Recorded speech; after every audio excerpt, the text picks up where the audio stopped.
Nigel Farage, co-president. Mr Barroso, I'm confused. Help me. What is the EU's policy on Libya? You see, I got a letter on the 1st of April from the noble Baroness Ashton telling me that the EU had provided more than €75 million in humanitarian assistance, telling me that although the situation remains uncertain, the EU has offered to assist in fostering dialogue.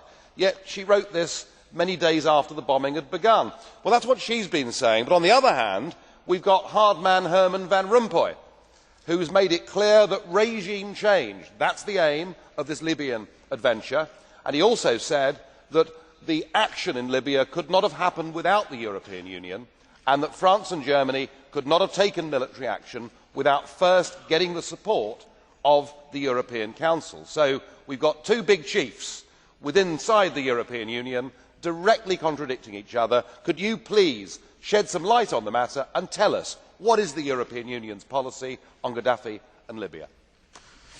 It was agreed unanimously by the Member States that Gaddafi should go. This was a point of unanimity agreement. So Gaddafi should go. At the same time, there is no contradiction with engaging in dialogue with the people we think we should talk to. Probably that was what Lady Ashton was referring to, because, for instance, we have received here representatives of the opposition to Colonel Gaddafi. Having said this, in terms of military action, in fact, it was not a decision of the European Union as such. Some Member States, in fact, namely in the Security Council of the United Nations, decided to promote, based on some kind of consensus that was generated in the European Council, to implement the no-fly zone.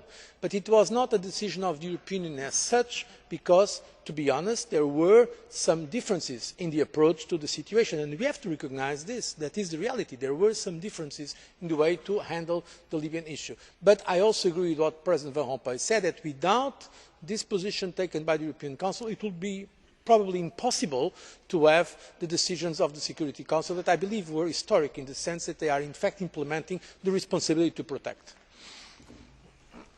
Well, there's certainly a broad range of opinions here.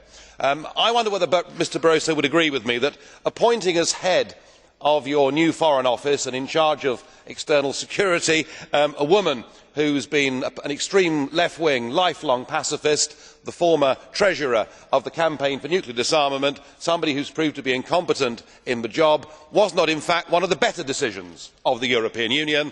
I can only say thank God for Baroness Ashton. Without her, I suspect all of us would be very much deeper into Libya.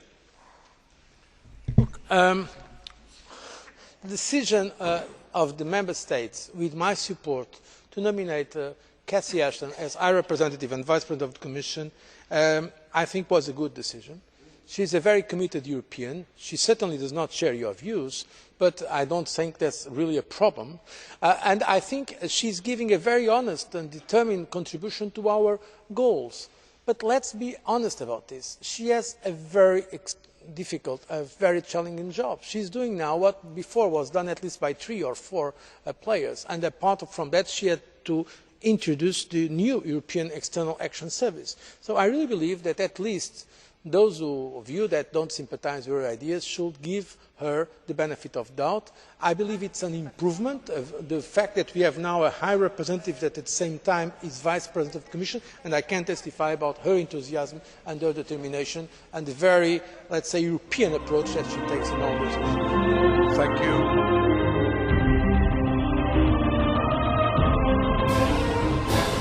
I have lived in your future, and it didn't work.